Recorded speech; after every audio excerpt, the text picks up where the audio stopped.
네, 오늘도 이렇게 이 저녁에 여러분과 말씀을 나눌 수 있는 시간을 가질 수 있게 되어서 너무나도 감사합니다. 또 이렇게 하나님 앞에 나온 여러분들, 우리 하나님께서 너무나도 기뻐하실 줄 믿습니다. 아멘.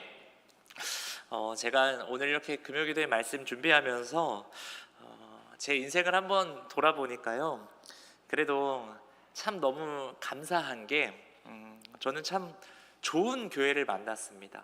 네, 좋은 교회를 만나서 청소년 시절부터 또 단기 선교를 저는 자주 가게 되었었어요. 저희 모교회는 1년에 한 차례 또 아니면 두 차례 이렇게 매년마다 단기 선교를 나가는데요. 그래서 여러 이제 나라들을 가는데 저는 그래도 이 아시아권의 나라들을 많이들 방문할 수 있었던 것 같아요. 그래서 참 여러 나라들, 그래서 한 8, 9개국까지 해서 참 많이 다닐 수 있었던 기회가 있었던 것 같은데요. 그래서 이제 개인적으로 저는 이제 뭐 동남아시아권에 있는 나라에 대한 그런 궁금증이 많지는 않습니다. 왜냐하면 거의 다 이 동남아시아권은 살아가는 그런 환경이나 그런 모습들이 정말 비슷합니다. 그런데 제가 이 동남아시아권 중에서 그래도 한 번은 좀 방문을 해보고 싶은 나라가 딱 하나 있어요. 그게 어디냐면 이제 싱가포르라는 나라입니다. 싱가포르라는 나라인데 싱가포르이 여러분 아시아에서 가장 잘 사는 나라라는 거 아십니까? 가장 잘 사는 나라 중에 하나가 바로 이 싱가포르인데, 싱가포르이 우리나라보다 1인당 GDP가 한 2.5배 정도 높다라고 하더라고요. 그래서 상당히 풍요롭고 잘 사는 나라죠. 그런데 이 싱가포르에는 독특한 좀 법들이 몇 가지 있다라고 해요. 혹시 아시나요? 뭐가 있는지? 여러 가지가 있는데 그 대표적인 것 중에 하나가 태형이 있습니다. 태형. 태형이 뭔지 아시나요? 네, 맞아요. 우리나라 말로 하면 그 곤장이라고 표현하면 좀 비슷할 것 같아요. 곤장. 범죄를 저지르면 시속 160km의 속도로 엉덩이를 때린대요. 그러면요, 이 160km 정도 되는 속도로 엉덩이를 때리면 일반적인 성인들은 3대 맞으면 엉덩이가 터져버린대요. 그래서 만약 그 범죄자가 좀 그 범죄를 저지르고 그 형이 7대가 나왔어요. 7대가 나오면 3대 맞고 병원에 이제 입원해서 한 달 동안 이제 치료받은 뒤에 또 맞고 또 치료하고 이제 뭐 그러는 것 같아요. 그럼 이 사람은 거의 막 3, 4개월은 뭐 생활을 할 수가 없겠죠. 참 이런 법들이 있고, 게다가 또 이런 비슷한 느낌의 또 다른 법들이 있는데요. 몇 가지만 좀 소개를 해드리면 여러분 좀 이렇게 잠 좀 깨실 겸 해서 알려드릴게요. 공공장소에서 침을 뱉으면 얼마인 줄 아세요? 80만 원. 80만 원. 비둘기에게 모이를 주면 50만 원 벌금입니다. 그리고 게이법이라는 게 있대요. 게이법이라는 게 또 있어가지고 동성끼리 과도한 스킨십을 하다가 걸리면 최대 2년 징역. 그리고 껌을 씹다 걸리면 80만 원.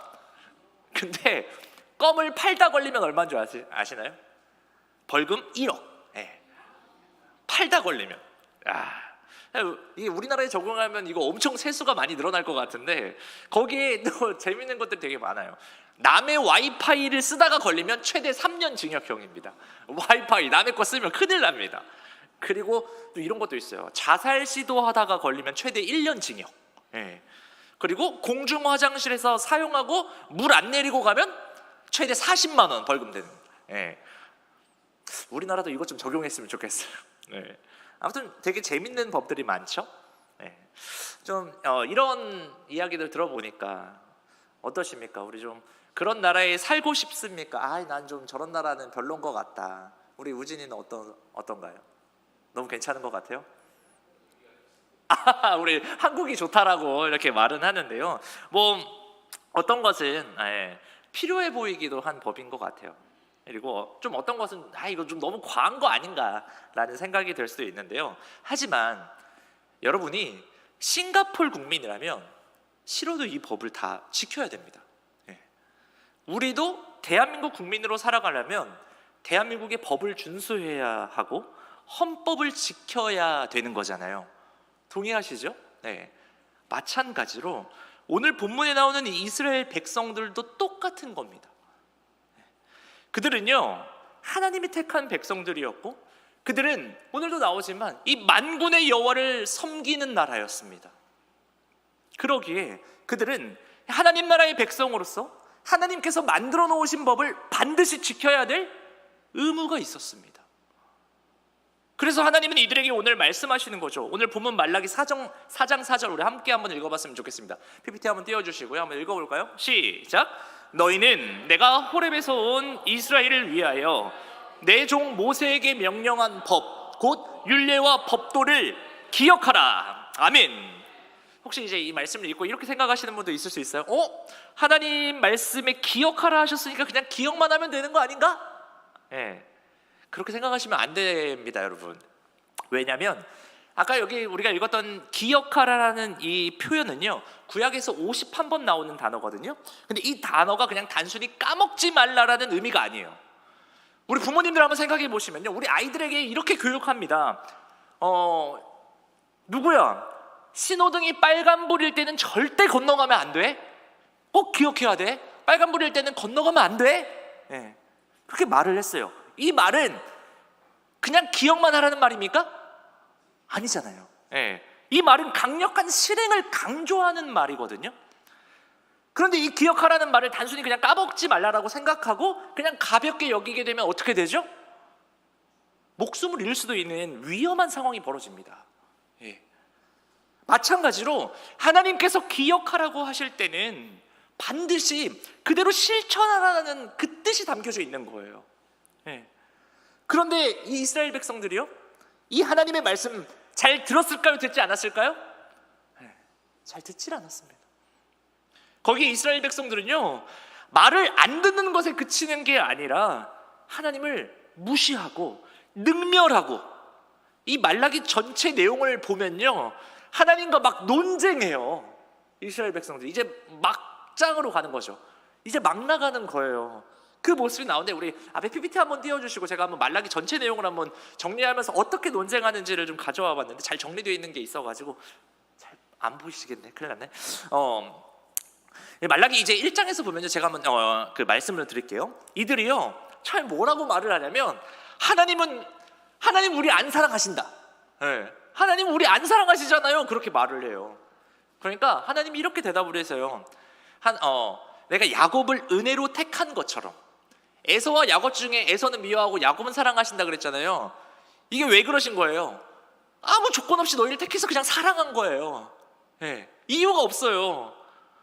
그런데 이들은 아니다고. 네. 하나님 우리 안 사랑했다고. 그러면서 막 말을 하거든요. 사랑하면서 우리한테 왜 이러냐고. 하나님이 사랑하지 않는 저 사람들은 더 잘 되고 왜 우리만 이렇게 힘드냐고 포로로 보내고 막 그러면서 막 말을 하거든요. 그러면서 2장에서 이제 하나님이 이렇게 물으십니다. 너희는 왜 이렇게 나를 멸시하냐? 그렇게 말씀을 하시거든요. 그러니까 이스라엘 백성들이 또 이래요. 우리가 언제 하나님 멸시했습니까? 딱 이게 청소년 사춘기에 딸이랑 엄마랑 싸우는 느낌이에요. 이게 되게 그런데 우리가 언제 하나님 멸시했냐고 또 그래요. 그러니까 하나님이 이걸 다 또 변증해 주셔요. 너희가 나에게 흠없는 재물 드려야 하는데 너희들 나한테 어떤 재물 드렸어? 눈먼 것, 병든 것 다 바치지 않았냐? 이게 날 무시하는 거 아니냐? 왜 율법을 어기냐고 말씀하니까요, 우리가 또 언제 우리가 법을 어겼냐 막 그래요. 그러니까 하나님이 그 사람들의 죄들을 막 나열해 주시는 장면들이 쭉 나오거든요. 막 얘기를 하셔요. 그러면서 너희들이 이방인과 이방 여자들이랑 혼인하려고 어렸을 적부터 만났던 그 본처랑 이혼하고 악행을 저지르고 막 그러거든요. 그런 모습들을 말씀해 주세요. 그러면서 너네 왜 이렇게 나를 왜 이렇게 괴롭게 하냐? 그렇게 말을 하니까 언제 우리가 하나님을 괴롭게 했냐고 막 또 따져요. 그러니까 하나님이 너희들이 내가 정의롭지 않다라며 그렇게 말하지 않았느냐 하면서 우리 하나님 막 한탄하시는 모습 나오거든요. 그러면서 하나님이 뭐라고 하시냐면 이제 좀 나에게 돌아오라고 말씀합니다. 네. 그러니까요, 이들이 그럼 우리가 어떻게 돌아가야 돼요? 그럼 어떻게 돌아가야 되냐고요? 또 막 물어요. 그러니까 하나님 뭐라고 말씀하냐면 너희들이 나한테 돌아오는 거는 이렇게 하는 거야. 나의 것 좀 도둑질하지 마. 너희가 나의 것을 도둑질을 하지 않는 것이 나에게 돌아오는 것이다라고 말씀해요. 그러니까 이 사람들도 뭐라 그래요? 우리가 언제 하나님 걸 도둑질했어요? 그렇게 말을 하거든요. 그러면 그때 하나님이 뭐라고 하냐? 너희들이 11조 하지 않았잖아. 그게 나의 것 도둑질한 거야 라고 말씀하시거든요. 그러니까 마지막에 이들이 뭐라고 하는지 아십니까? 하나님, 저희가 생각할 때요, 이거 하나님 섬기는 거 다 헛된 것 같습니다. 아무 의미 없는 것 같습니다. 그런 식으로 얘기를 해요. 이 이야기가 말라기 이야기예요. 그러니까요, 이 이스라엘 백성들은요, 몇백 년 동안 하나님 앞에 이런 식으로 하나님을 대하는 모습들이 나오는 게 다 이런 내용이거든요. 그래서 오늘 하나님이요, 이 말라기 선지자 통해 가지고 이스라엘 백성들에게 이제 마지막으로 말씀하세요. 너희들 계속 그렇게 살면 심판이 있어. 이러다 너희 다 죽어. 그러니까 다시 돌아오라고 외치시는 내용이 이제 오늘 본문이거든요. 우리 오늘 말라기 4장 1절 이런 내용들 아시고 4장 1절을 한번 읽어봤으면 좋겠습니다. 우리 읽어볼까요? 시작. 만군의 여호와가 이르노라. 보라, 용광로 불같은 날이 이르리니 교만한 자와 악을 행하는 자는 다 지푸라기 같을 것이라. 그 이르는 날에 그들을 살라 그 뿌리와 가지를 남기지 아니할 것이로되. 이렇게 하나님께서 말씀하십니다. 이렇게 하나님 경고하세요. 그런데 이 당시 이스라엘이요, 하나님 마음을 더 아프게 했던 건 뭐냐면요, 이렇게 선지자 통해서 경고하는 말씀을 하니까요, 그냥 신용만 하는 거예요. 신용만. 그래서 이들도 제사를 드립니다. 그런데 이들의 제사는요, 그저 형식적인 제사. 지금으로 적용해 보면 우리 어떻게 보면 예배 잘 드려요. 근데 전혀 마음에 없는 예배 그냥 드리는 거예요. 신앙생활을 하고 있지만 신앙과 생활이 분리된 모습. 교회에서는 열심히 봉사하며 살아가지만 세상에서는 그냥 세상 사람들과 똑같이 살았던 그런 모습들이 보이는 겁니다. 이런 백성들 보고요, 하나님이 말라기 1장 8절이랑 10절에서 뭐라고 말씀하냐면요, 너희가 드리는 그 예배, 그 제사 한번 너희들이 섬기는 그 총독한테 가서 한번 드려봐라. 그 총독도 안 받을 것이다. 그러면서요, 우리 하나님이 이런 말까지 하세요. 누가 좀 저 성전 문 좀 닫아버렸으면 좋겠다. 그렇게 말씀하십니다. 우리 하나님이, 그 인내와 긍휼이 풍성하신 하나님이 얼마나 마음이 지금 안 좋으시고 화가 나셨으면 이런 말까지 하셨을지. 근데 더 마음이 아픈 게 뭐냐면요, 이렇게 분노하시면서도 이 마음이 너무 약하세요. 우리 하나님 보면요, 이 백성들에게요, 이렇게 말하시고 나서 또 돌아올 길을 열어주세요. 우리 말라기 3장 7절 상반절만 한번 화면 보고 한번 읽어봤으면 좋겠는데, 우리 읽어볼까요? 시작. 만군의 여호와가 이르노라. 너희 조상들의 날로부터 너희가 나의 규례를 떠나 지키지 아니하였도다. 그런즉 내게로 돌아오라. 그리하면 나도 너희에게로 돌아가리라. 어떻게 하면 살 수 있는 겁니까?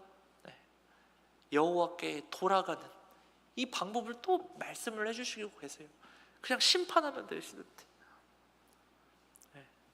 그렇게 우리가 돌아오면 여호와도 어떻게 하신대요?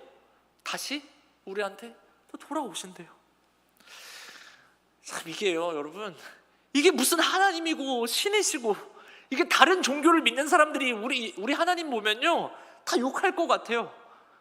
무슨 신이라는 게 체면도 하나도 안 서게 뭐 하는 거냐고 할 정도로 우리 하나님이요, 그들의 백성을 향한 그 사랑이 이렇게 말도 안 되게 막 드러날 정도로 우리 하나님 참 너무 사랑의 하나님이신 것 같아요. 그런데 이런 하나님을 이 나쁜 이스라엘 이 사람들은요, 이 하나님의 외침을 끝까지 거부합니다. 그래서 이 말라기 이후에 400년의 침묵기가 시작됩니다. 이 말은 뭐냐면 하나님의 말씀을 전하는 자가 사라졌다라는 거예요. 그리고 이 말을 다른 말로 하면요, 하나님의 말씀이 사라진 것입니다. 왜 그런 거죠? 아무리 말해도 듣질 않으니까. 하나님께서 더 이상 이제 말씀을 하지 않으신 거예요. 침묵하신 거죠. 여러분, 인생의 가장 큰 비극이 뭐라고 생각하십니까? 바로 이 하나님의 말씀이 우리 삶에 사라지는 게 참 비극이라 생각합니다. 말씀이 사라지는 건요, 곧 하나님이 내 삶에서 사라지는 것과 같은 것이거든요. 제가 이번 청대부 수련회 때 우리 청년들에게 이 말씀을 좀 전했어요. 에베소서 5장 18절에 이런 말씀이 있는데, 술 취함에 대해서 나오죠. 술 취함은 방탕과 연결된다고 성경은 말씀하고 있어요. 이거를 좀 해석하고 연구했던 걸 좀 나눴는데, 여러분 이 방탕이라는 헬라어 원어의 뜻을 보면 그 안에 뭐가 있냐면, 이 방탕한 삶, 이건요 구원과 상관없는 하나님 없는 삶을 뜻하는 거거든요. 방탕이라는 삶이요. 그러니까 이 내가 술로 살아가는 사람들, 이게 그냥 단순한 죄를 짓는 것이 아니라 영적으로 하나님 없는 삶을 살고 있는 것을 증명해주고 있는 게 술이거든요. 다 연결돼요. 이 술과 방탕이 성경에서 다 연결하거든요. 마찬가지로 말씀 없이 사는 인생은요, 살아있는데 죽어가는 인생과 동일하다는 것입니다. 여러분, 우리가 교회를 다닌다고 해서 모두가 다 성도가 아니에요. 우리 안에 그 하나님의 말씀을 기억하고 그 말씀 안에서 살아가는 자가 진정한 성도인 줄 믿습니다. 아멘. 너무 좀 무거운 이야기를 하는 것 같은데 잠깐 생각해 보면, 우리 이용옥 시사님 오늘도 이렇게 너무 반갑습니다. 한번 질문을 하나 드리도록 하겠습니다. 우리 사랑하는 사람에게 꽃을 받았던 때가 마지막이 언젠가요? 기억이 안 나요? 혹시 언제 마지막 꽃을 받으신 것 같아요? 언제 주셨어요? 없었다고요? 어떡해. 그냥 돈으로 주신다. 알겠습니다. 이거 저 갑자기 궁금해서 그런데, 우리 한승미 권사님은 혹시 꽃을 마지막으로 선물 받은 적 있어요? 왜 꽃집을 하시니까 꽃 받기가 되게 힘들 것 같은, 마지막으로 받은 적이 언제세요?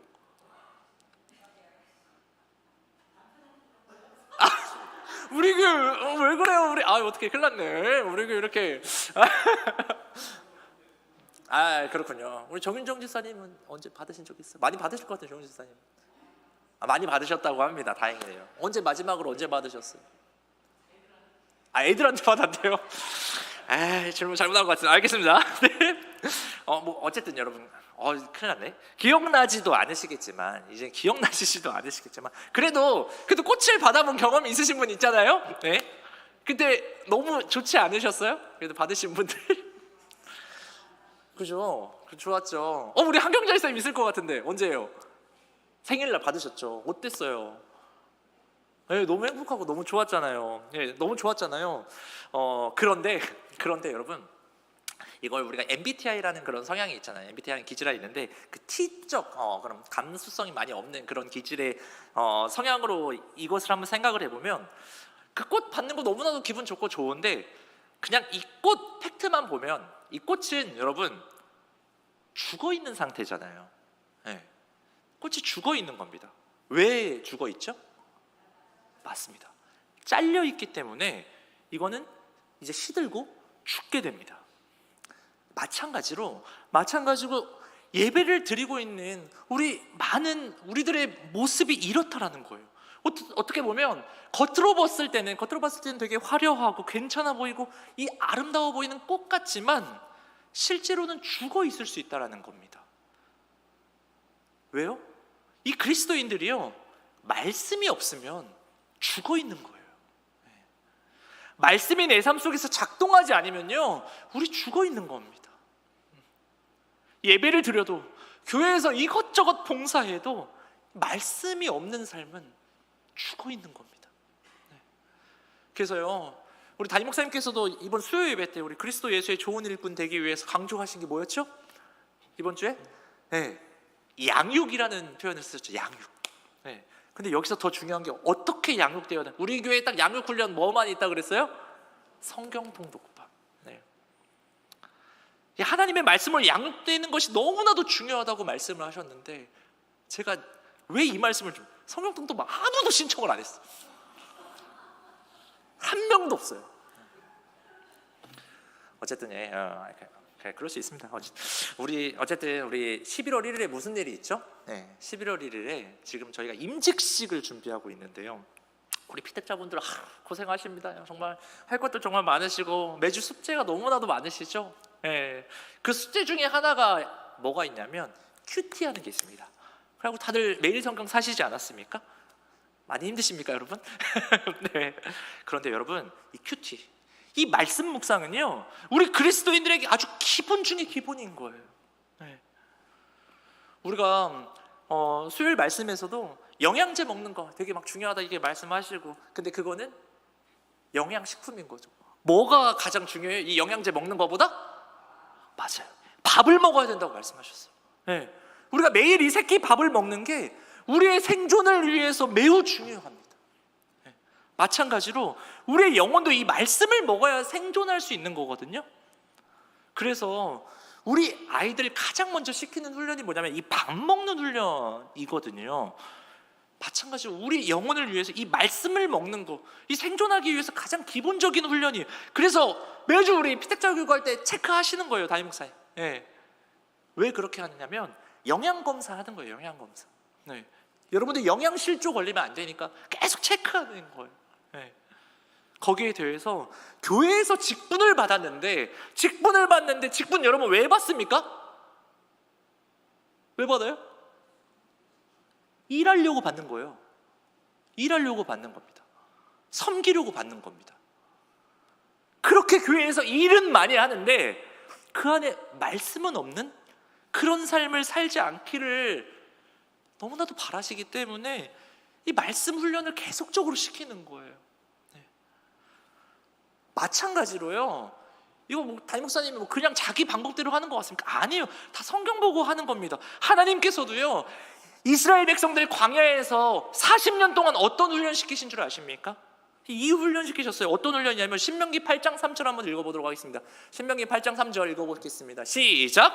너를 낮추시며 너를 줄이게 하시며 또 너도 알지 못하며 내 조상들도 알지 못하던 만나를 내게 먹이신 것은 사람이 떡으로만 사는 것이 아니요 여호와의 입에서 나오는 모든 말씀으로 사는 줄을 내가 알게 하려 하심이니라. 아멘.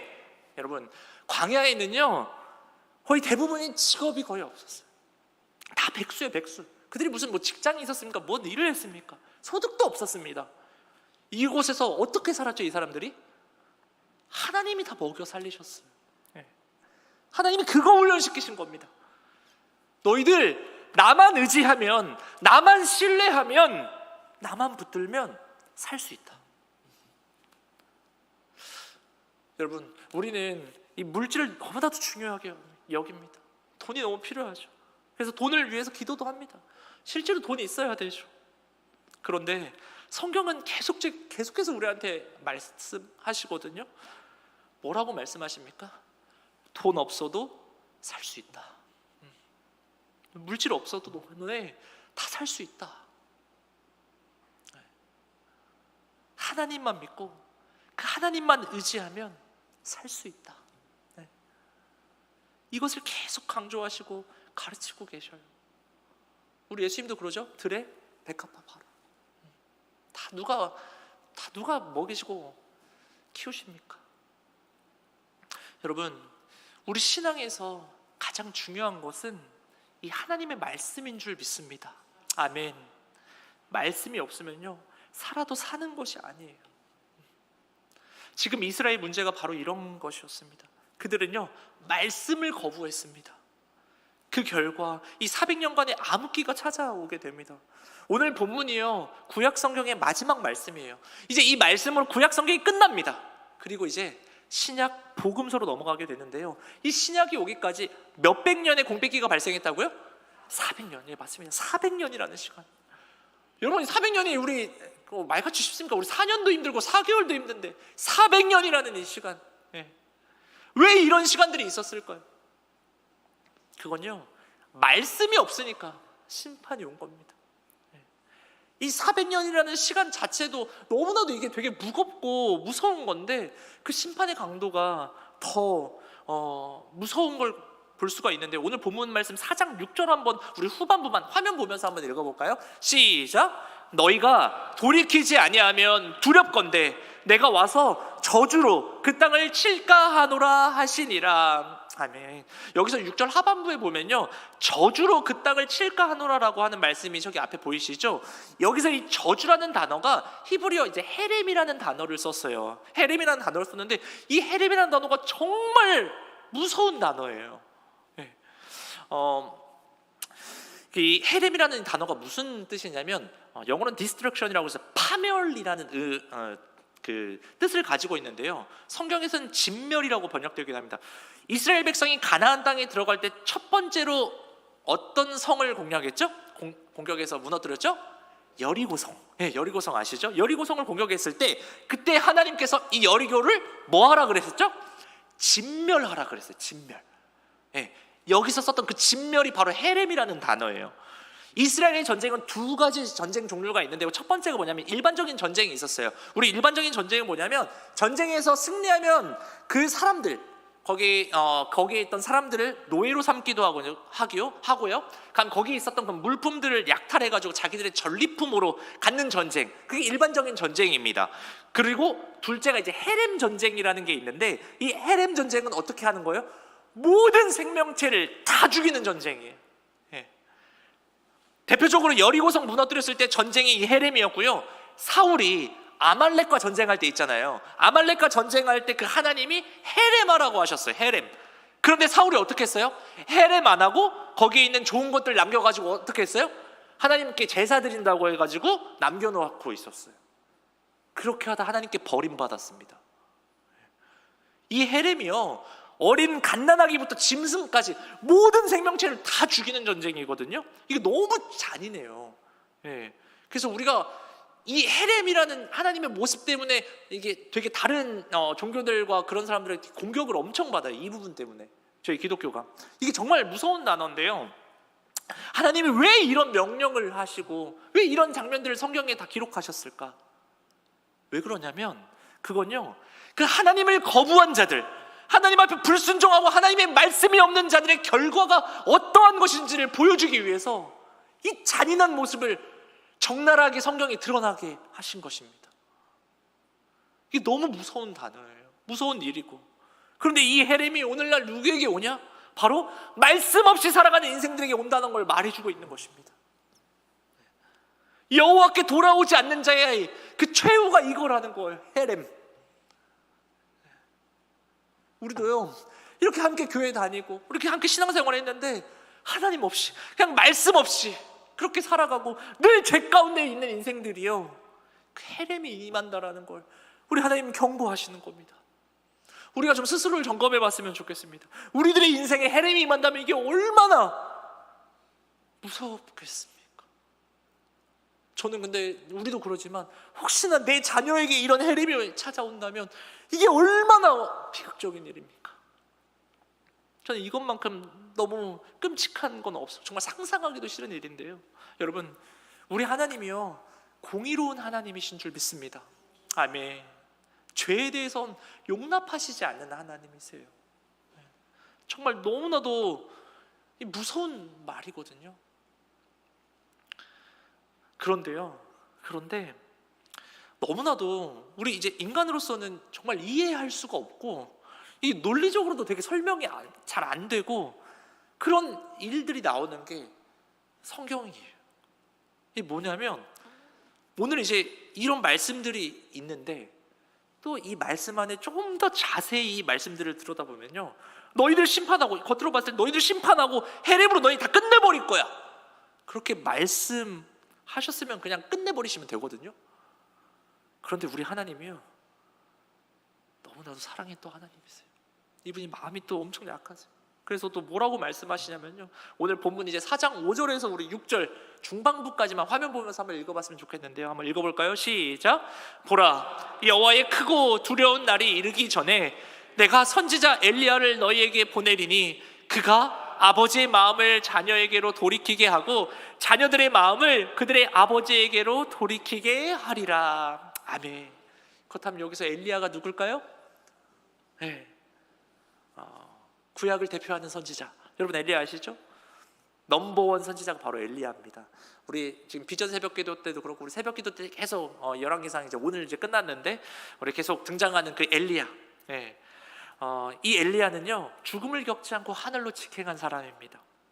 여러분 우리가 한번 생각해 보셨으면 좋겠는데요, 이 엘리야가 활동하던 그 시대를 보면요 북이스라엘이 가장 부강했던 때였습니다. 경제적으로 군사적으로 가장 잘 나가던 때거든요. 그때 왕이 바로 이제 아합이에요. 아합이 오늘 새벽기도 때 이제 죽어요. 그런데 역사적으로 봤을 때 나라가 부강하면요 영적으로 타락하게 됩니다. 윤리적으로도 타락하게 돼요. 그래서 이때도 마찬가지였던 것 같아요. 나라는 되게 부강했거든요. 그런데 백성들은요 바알과 아세라를 숭배하며 영적으로 철저히 무너져 있었습니다. 그 바른 말하는 미가야 뺨 때려요. 이런 오늘 새벽에 나왔던 그 미가야 전에 이 말씀으로 바로 서 있던 엘리야가 이 아합과 이세벨의 위협 속에서도 이스라엘 백성들에게 계속적으로 외쳤던 게 뭐냐?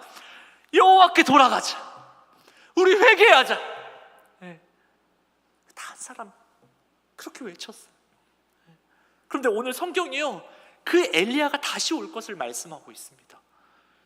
그래서요 신약에 누가복음 1장 17절을 보니까요 이 말씀이 응답되는 모습이 또 신약에 바로 또 나와요. 우리 한번 1장 17절 한번 더 다 읽어봤으면 좋겠습니다. 시작. 그가 또 엘리야의 심령과 능력으로 주 앞에 먼저 와서 아버지의 마음을 자식에게 거스르는 자를 의인의 슬기에 돌아오게 하고 주를 위하여 세운 백성을 준비하리라. 아멘. 여러분 이 말씀은 누구를 말하고 있는 거죠? 다들 이제 예수님이라고 우리가 생각을 많이 하는데 맞아요. 예수님도 있는데 우리가 여기 본문에서 말하는 건 세례 요한을 말하는 겁니다. 이 세례 요한이 태어나기 전에 천사가 세례 요한의 아버지 누군지 혹시 아세요? 세례 요한의 아버지 사가랴에게 예언한 말씀이 방금 우리가 읽었던 누가복음 1장 17절 말씀이거든요. 이 천사가 이 세례 요한이 엘리야의 심령과 능력을 가지고 있을 것이다 라고 말을 합니다.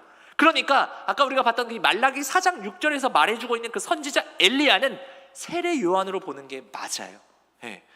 여기서 이제 오해하면 안 되는 게 뭐냐면 세례 요한이 엘리야의 환생을 말하는 게 아니에요.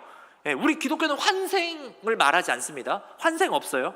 다만 엘리야와 같은 그 능력과 사명을 가진 인물이 태어나는 것이죠. 그래서 예수님도 마태복음 11장 13절 14절에서 이렇게 말씀을 하십니다. 13절 14절 우리 한번 다 같이 볼까요? 시작. 모든 선지자와 율법이 예언한 것은 요한까지니 만일 너희가 즐겨 받을지인데 오리라 한 엘리야가 곧 이 사람이니라. 끝난 거예요. 여기서 뭐 논쟁할 게 없어요. 우리 예수님이 정확하게 밝혀주신 겁니다. 그러니까 세례 요한이 말라기 4장 6절에서 말한 그 엘리야라는 거죠. 그러니까 이 400년 전에 엘리야가 회개를 촉구했는데 실패했어요. 그런데 하나님은 또다시 기회를 주시기 위해서 400년 만에 약속한 그 엘리야, 누굴 보내신 겁니까? 세례 요한을 보내가지고 이 땅에서 어떤 사역을 했냐면요 오늘 말라기 말씀과 동일해요. 이제 여러분 마지막이에요. 우리 마태복음 3장 1절 2절 한 번만 다시 한번 읽고 있도록 하겠습니다. 시작. 그때에 세례 요한이 이르러 유대 광야에서 전파하여 말하되 회개하라 천국이 가까이 왔느니라 하였으니. 아멘. 세례 요한이 첫 번째로 한 사역이 바로 회개하라는 회개의 사역입니다. 엘리야가 했던 사역이랑 똑같아요. 여호와께 돌아가라. 회개하지 않으면 또다시 헤렘, 또다시 우리 망한다 외친 것처럼 이 세례 요한도 백성들을 그 회개케 하는 사역을 감당하며 나아간 겁니다.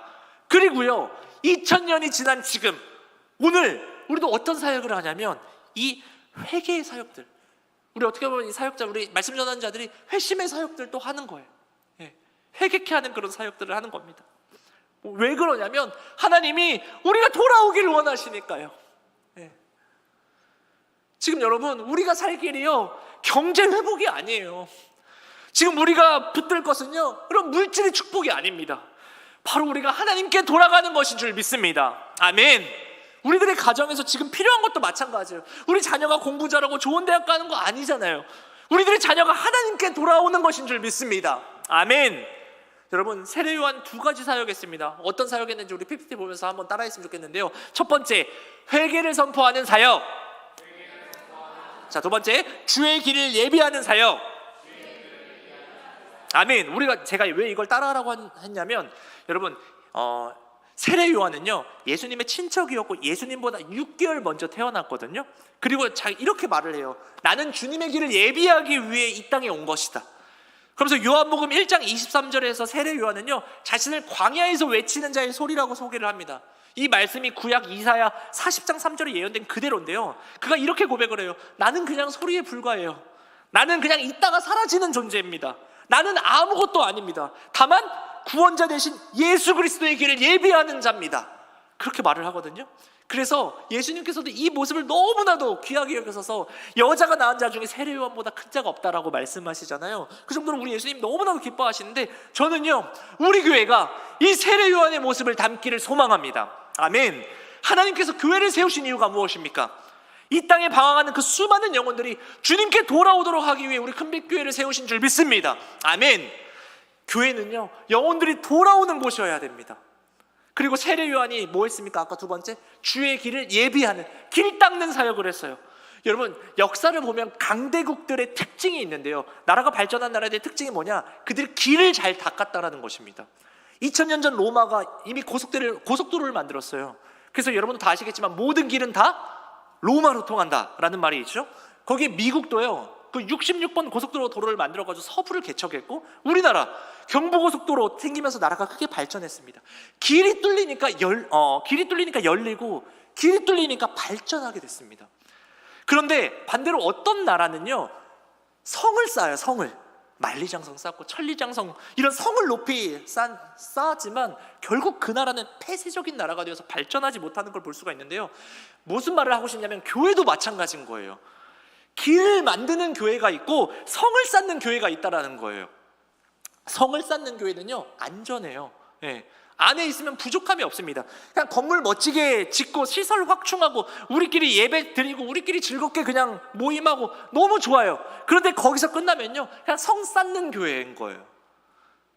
그 교회는 그냥 반드시 쇠퇴합니다. 반드시 무너집니다. 그런데요, 길을 만드는 교회, Waymaker Church, 이 길을 만드는 교회는 달라요. 계속해서 영혼들이 주님께 돌아오는 그 길을 만드는 교회는요, 무너지지 않는 줄 믿습니다. 아멘. 여러분, 오늘날 우리가 다음 세대가 다 무너지고 있다라고 말을 하는데요, 그런데 여러분, 끝난 게 아닙니다. 얼마든지 가능성이 있습니다. 왜냐하면 그 교회가 어떤 방향을 가지고 가는지에 따라서 가능성이 있을 줄 믿습니다. 근데 그 방향이 뭘까요? 바로 주님께 돌아오게 하는 것. 이게 프로그램이나 어떤 시스템이 중요한 게 아니라 성령의 역사함으로 인해서 한 영혼이라도 주님께 돌아와서 하나님 앞에 자복하고 회개하면요, 희망이 있는 겁니다. 우리 아이들 지금 뭐 7명, 8명 있지만 그 아이들 중에 한 명이라도 주 앞에 돌아오고, 이번 주에 우리 시우가 또 한 명 전도해가지고 데리고 온대요. 그 아이가 돌아와서 하나님 앞에 돌아온다면 우리 희망이 있는 줄 믿습니다. 아멘. 또한 우리 교회가 가야 할 길이 무엇입니까? 바로 열방을 향해서 우리가 걸어가야 되는 것이죠. 길 닦는 겁니다.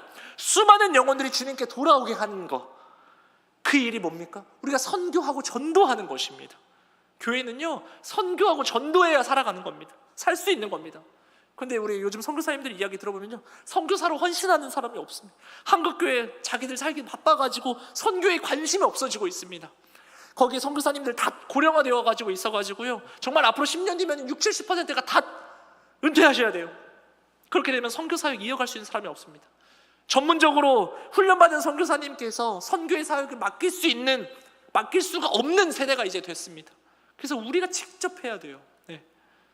저는 우리 교회가요, 영혼들을 주님께 인도하는데 귀하게 쓰임받는 교회 되기를 소망합니다. 아멘. 이것이 우리의 사명입니다. 올해 우리가 인도네시아 땅 밟았는데요, 소망하기는 저는 우리 교회 모든 성도들이요, 전 세계의 모든 나라를 한 사람당 한 나라씩을 품고 기도하고 그 땅을 밟고 돌아올 수 있는 날이 오기를 고대합니다. 여러분, 하나님은 우리 교회에게 원하시는 게 뭡니까? 성을 쌓는 교회 원할까요? 우리 교회가? 아닙니다. 우리 교회 어떤 교회 돼야 되는 거죠? Waymaker Church, 길을 만드는 교회. 그 교회, 바로 하나님이 우리 교회가 그런 교회 되기를 원하시는 줄 믿습니다. 아멘.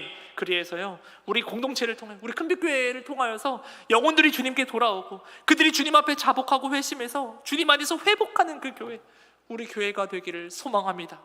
특별히 우리가 먼저 하나님의 말씀 앞에 돌아오기를 원합니다. 그런 마음을 가지고 이 시간 우리 함께 찬양하고 좀 기도했으면 좋겠습니다.